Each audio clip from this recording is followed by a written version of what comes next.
Hey guys, this is another episode of Oil Change Business, how I see it. Um, Real quick, just starting off on the oil chart right now, we were as high as 112. We're bouncing around 108 right now, but still broke through $100 a barrel recently, and it seems to be staying above that resistance line. So that's going to be passed down onto the quick lube business. It's usually one of the quickest things to get passed down. Uh, is the cost because it includes marketing, it includes transportation, it includes packaging, and because of this, that ultimately ends up being passed on to the quick lube retailer, which then it's up to us to decide what kind of pain point the consumer is going to feel with that. So we recently did a price increase, uh, a slight one compared to some of our competitors, but it's kind of inevitable at this point. The inflation is higher than people had anticipated, um, and the Federal Reserve spoke this morning. They did not give uh, the most reassuring speech this morning on what their plans are for rate hikes.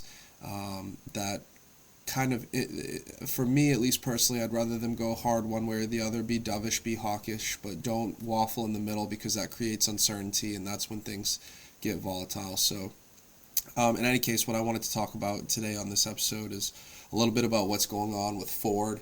About a week ago, the CEO of Ford said they were not going to spin off the EV and separate it from ICE. And then, of course, the news this morning, about 2 hours ago, was Ford is going to be restructuring it into three separate businesses,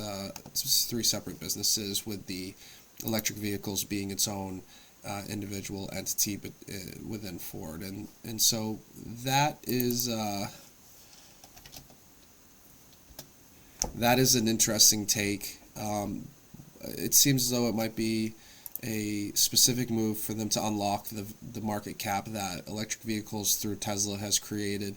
I'm not exactly sure what the end goal there is, other than I think the CEO says something that along the lines of the engineers in the EV world are much different than the engineers in the ICE world. So, um, and boosted the stock this morning really, really well, but and he's saying that the legacy ICE is holding them back from unlocking that EV value that Tesla has. And when I say that EV value, if you look at the PE, the price per share for Square in terms of the earnings per share, the EPS, there's such a gap between what Tesla actually earns and what its market cap is, and the Wall Street folks seem to think that the market cap for it is just so large that they can bake in that extra cost. So, in any case, what I wanted to talk about is not so much that electric vehicles are not as big of an issue as some of the other quick lube players try to make it out to be, but more so the fact that there's going to be a surviving industry, and what I think that surviving industry is the model that we've created. I think the days of these large expensive quick lube facilities are gone. I don't think that there's going to be a place for oil change only business in the $3 million, $2 million facility. And at the end of the day, for the 300 million plus registered internal combustion engine vehicles that are left on the road, they got to get oil changes somewhere. And when it comes down to it, and some of these other places are not able to pay their bills because they have way too much overhead for the maintenance climate that is coming, the only thing that gets left behind is what we're doing.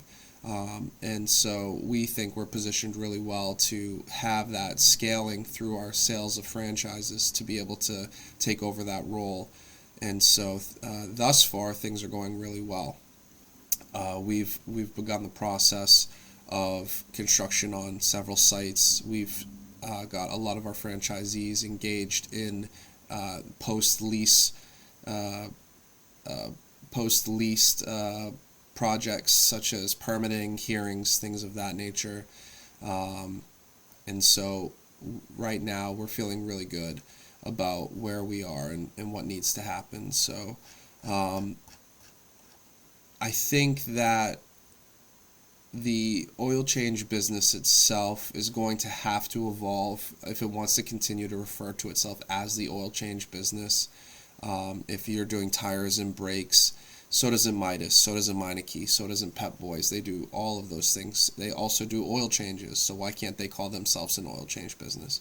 So when you get into this place where the other players are not really committed to being an oil change business, they shouldn't even be classified in our space. And so for those who try to attempt to be oil change only, but they have massive $10,000, $15,000 a month leases, or they have a staff of 10 to 15 guys with only 3 guys working at a time, or they use branded oil because they think that that's going to bring customers in, when it's pretty apparent at this point that the average quick lube consumer does not care about branded oil. Those things are going to be very difficult for them to continue to grow and succeed, and our model is really set up right now to be able to have that growth and success. So that's really it for this episode of Oil Change Business, How I See It. Just want to touch on those things real quick.